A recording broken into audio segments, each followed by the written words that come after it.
এক রাজার সভাসদ সভামণ্ডলীর মধ্যে ভগবান বলে একজন ব্যক্তি ছিলেন।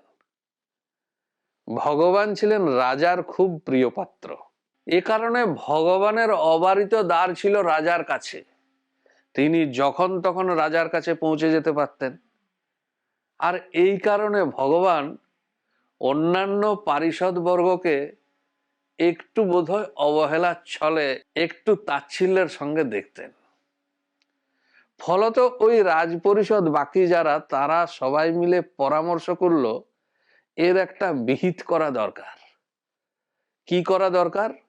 এই ভগবানের রাজদরবারে ঢোকাটাই বন্ধ করে দাও। চক্রের পরামর্শে কি হলো? ভগবানের রাজদরবারে ঢোকা বন্ধ হয়ে গেল। সমস্ত সিপাই শান্ত্রী যারা আছে তাদের বলে দেওয়া হলো ভগবানের রাজসভায় প্রবেশ নিষিদ্ধ, রাজামশাইয়ের আদেশ। এদিকে রাজামশাইয়ের যেহেতু প্রিয় পাত্র, তিনি খোঁজ নেন ভগবান কই। বলা হলো ভগবান মারা গেছে। রাজবৈদ্যকে ডাকা হলো, তিনিও চক্রের সদস্য, তিনিও সাক্ষী দিলেন ভগবান মারা গেছে।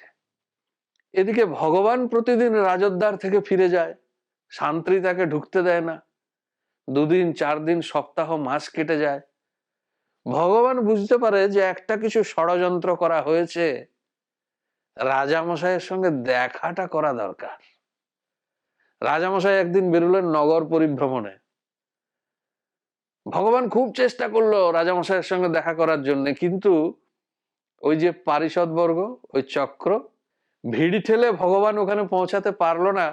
চক্রের লোকজন তাকে আটক করে তাকে ঘিরে রেখে দিল। শেষে উপায় না পেয়ে ভগবান রাজপথের ধারে একটি গাছের ডালে উঠে বসে রইল।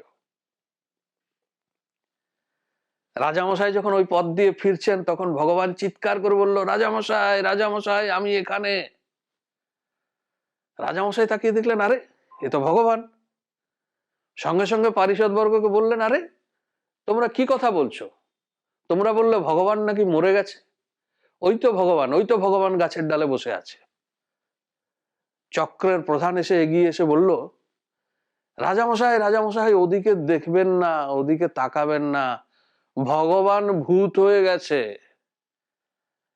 সঙ্গে সঙ্গে অন্যান্য যারা পারিষদ বর্গ সবাই এসে রাজামশাইকে একযোগে বলতে শুরু করলো, রাজামশাই, ভগবান ভূত হয়ে গেছে।